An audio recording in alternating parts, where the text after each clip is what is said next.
AB के cross आपको equivalent resistance निकालना है। तो आप जानते हैं कि जैसे मान लीजिए कि हमने आपको इस प्रॉब्लम को बताया था on the basis of rotational symmetry.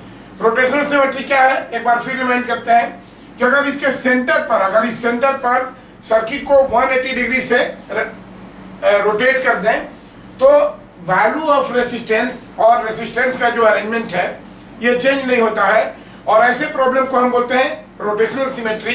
तो जिसमें जैसे रोटेशनल सिमेट्री की एक खास फीचर है, किरचॉफ लॉ का ये मॉडिफाइड फॉर्म है कि अगर इस 2R रेजिस्टेंस में जो करंट जाएगी, निश्चित ये जो सिमेट्रिकल कॉरेस्पॉन्डिंग 2R रेजिस्टेंस है इसमें भी वही करंट जाएगी। तो ये हुआ 2R और ये हुआ 2R, सिमिलरली ये हुआ R और ये हुआ R। तो 2R में जो करंट जाएगी वो इस 2R में भी जाएगी, और निश्चित है कि वो करंट यहाँ से ऐसे नीचे आते हुए यहाँ से B पर पहुंचे। सिमिलरली जो R में करंट जाएगी वही इस R में भी जाएगी, और ये करंट निश्चित यहाँ से ऊपर होते हुए ये जाए, यहाँ पर आपको बताया जा चुका है। तो हमने ये देखा कि इसमें यानी जो करंट इसमें जाएगी 2R रेजिस्टेंस में जाएगी, सेम करंट इसमें फ्लो करेगी। तो अगर यहाँ पर अगर मान लिया कि आप क्या करें कि कोई भी पोटेंशियल असाइन करें, क्योंकि देखिए आप AB के क्रॉस कोई भी पोटेंशियल असाइन करें, क्योंकि जानते हैं कि इक्विवेलेंट रेजिस्टेंस पोटेंशियल पर नहीं निर्भर करेगा। This is characteristic of the circuit. तो ये यहाँ जो भी हम 10 वोल्ट 20 वोल्ट 100 वोल्ट जो भी पोटेंशियल अप्लाई करें उस पर ये नहीं निर्भर करता है। तो हमने कोई पोटेंशियल अप्लाई किया, मान लीजिए हमने 10 वोल्ट का पोटेंशियल अप्लाई किया, तो ये पॉइंट हो जाएगा 10 वोल्ट पर और ये हो जाएगा 0 पर, राइट। इस पॉइंट का पोटेंशियल A का पोटेंशियल हो गया 10 वोल्ट और B का पोटेंशियल हो गया 0 वोल्ट। अब ये देखिए, अब ये देखते हैं कि नाउ जो करंट इस 2R रेजिस्टेंस में जा रही है, सेम करंट इस 2R रेजिस्टेंस में जा रही है, तो जो यहाँ पोटेंशियल ड्रॉप होगा वही यहाँ पोटेंशियल ड्रॉप होगा। तो मान लीजिए कि इस पॉइंट का पोटेंशियल x है, हम वेरिएबल असाइन कर रहे हैं, मान लीजिए कि इस पॉइंट का पोटेंशियल x है, तो यहाँ पोटेंशियल ड्रॉप क्या हुआ x माइनस 0 यानी x। तो यहाँ भी इस रेजिस्टेंस के क्रॉस भी पोटेंशियल ड्रॉप होगा x। तो यहाँ का पोटेंशियल 10 है, तो यहाँ का पोटेंशियल ड्रॉप अगर x होगा तो यहाँ का पोटेंशियल क्या हो जाएगा, this is 10 minus x, right. इस पॉइंट का पोटेंशियल हो गया 10 माइनस x। नाउ अब हमको क्या करना है, नोडल प्लेन मेथड से इस x का वैल्यू कैलकुलेट करना है। तो बड़े आराम से हम लिख सकते हैं नोड x का equation. Now what is equation of node x, देखिए ये नोड x है, ये नोड x है, तो इसका इक्वेशन हम लिखेंगे सबसे पहले algebraic sum of all the current meeting at junction is 0। तो ये मानेंगे कि सारी करंट अप्रोच कर रही हैं या सारी करंट बाहर जा रही हैं। तो अगर मानते हैं कि सारी करंट यहाँ से डाइवर्जिंग नेचर की हैं, तो यहाँ पर क्या हो जाएगा, ये करंट इस रेजिस्टेंस में जो करंट होगी वो क्या हो जाएगी, this is x minus 10 divided by R इस रेजिस्टेंस में। नाउ इस रेजिस्टेंस में जो करंट होगी ये रेजिस्टेंस में वो क्या होगी, x माइनस 0 बाई 2R। तो this is plus x minus 0 by 2R, right. अब ये मिडिल रेजिस्टेंस में जो करंट होगी वो क्या होगी, this is plus x minus, अब ये क्या है 10 माइनस x, तो x minus 10 by x divided by 2R, right.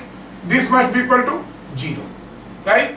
तो ये हुआ हमारा नोडल इक्वेशन, और इसको सिंप्लीफाई करने के लिए हमने बताया कि एलसीएम से मल्टीप्लाई कीजिए, आप जानते हैं। तो इस सबका एलसीएम है नीचे में 2R, तो 2 से मल्टीप्लाई करेंगे इसको तो नीचे 2R हो जाएगा, ये 2, तो ये क्या हो जाएगा, दिस विल बी की equal to this is 2x minus 20, ठीक है। और ये सिमिलर आ जाएगा प्लस x, और ये देखिए x माइनस माइनस x, तो माइनस माइनस प्लस x हो जाएगा, that is x plus 2x minus 10, this will be equal to 0, right. और जब ये 0 हो जाएगा तो यहाँ से हम सोल्व करेंगे, देखिए यहाँ से 2x कितना हो गया, 2x प्लस x 3x और 2 5x, we have 5x is equal to how much, देखिए 5 ये 20 और ये 30, माइनस 30 है उधर जाएगा तो इक्वल टू 30 हो जाएगा। तो this will be equal to 5x is equal to, यहाँ से लिखते हैं, और 5x is equal to 30 plus 30, this implies that x is equal to how much 6 volt, x is equal to 6 volt. अब देखिए हमने x का वैल्यू निकाल लिया, this x is equal to 6 volt, right. तो अब देखिए अब ये कितना आसान हो गया। अब हमको क्या करना है, इस सर्किट में कितनी करंट इंटर कर रही है। मान लीजिए कि यहाँ पर ये I1 इस ब्रांच में जा रही है, टोटल करंट है I1 प्लस I2, राइट। तो I1 प्लस I2 का वैल्यू क्या होगा? देखिए, ये मान लेते हैं कि इस ब्रांच में गई I1 करंट, इस ब्रांच में गई I2 current, this is I1 and I2, ठीक है।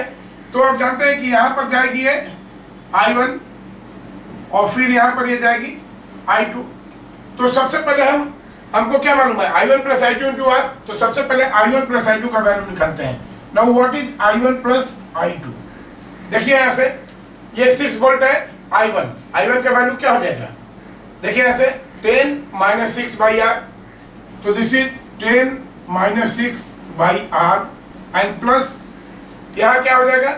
I2 का वैल्यू क्या हो जाएगा? देखिए यहां पर, यहां से देखें, दिस इज 10 माइनस 6 और 10 माइनस 6 क्या होगा? अगर ये 6 है तो 10 माइनस 6 कितना हो जाएगा? 10 माइनस 6 दैट इज 4। तो अब ये हो गया 4 वोल्ट। अब ये देखिए, अब यहाँ पर सीधे हम इसको कर सकते हैं कि this will be equal to, this is 4 volt, इसका वैल्यू आ रहा है 4 वोल्ट। तो 10 माइनस 4 डिवाइडेड बाई 2R, ये हो गया plus 10 minus 4 divided by 2R, right. तो ये कितनी हो जाएगी? देखिए, अगर हम इसको ले लेते हैं तो ये कितना हो जाएगा? 10 minus 6 4 by R, this is 4 by R, और ये कितना हो जाएगा? 10 minus 4 6 by 2R, that is कितना? 3 by R, this will be equal to 3 by R। तो फाइनली हो गया this is 7 by R ampere. कितनी करंट फ्लो करेगी इसमें? टोटल करंट जा रही है 7 बाई R एम्पियर। अब जैसा किरचॉफ लॉ में हम करते हैं, क्या करते हैं कि I into R, total current I1 plus I2 into equivalent resistance will be equal to how much? Applied potential। अब देखिए, हम यही ना करते हैं कि अगर इसका इक्विवेलेंट रेजिस्टेंस R है तो अप्लाइड पोटेंशियल कितना होगा? I1 plus I2 into R। देखिए, एक लाइन लिख देते हैं हम, I1 plus I2 into R। R इसका इक्विवेलेंट रेजिस्टेंस है, तो ये कितना हो जाएगा? I1 plus I2 into R, this must be equal to how much? ये देखिए, ये कितना हो जाएगा? I1 plus I2 into R, this will be equal to applied potential यहां से। और I1 प्लस I2 का वैल्यू आप निकाल चुके हैं कितना? I1 प्लस I2 का वैल्यू निकाल चुके हैं आप कितना? 7 बाई R। तो this implies that therefore 7 by R into capital R is equal to 10, right. और तब यहां से हम ये करेंगे कि we have R is equal to equivalent resistance is equal to क्या होगा? 10R बाई 7, 10R बाई 7 ओम। और ये पहले पिछले मेथड से भी हम इसको निकाल चुके हैं, राइट। तो पिछले मेथड से भी हमने इसको निकाला है। देखिए कितना अच्छा मेथड है।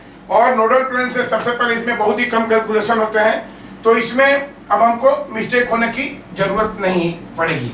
तो सबसे पहले हम याद करेंगे कि देखिए, अगर ये 2R R और 2R, अगर ये सारे के सारे ये रेसिस्टेंस सारे के सारे इस तरह से अनबैलेंस स्टोन ब्रिज में हो और यहाँ पर 2R हो, तो हम सीधे इसको रिमेम्बर कर लें। Now this question has been asked frequently in state engineering level and PMT level and also in triple E।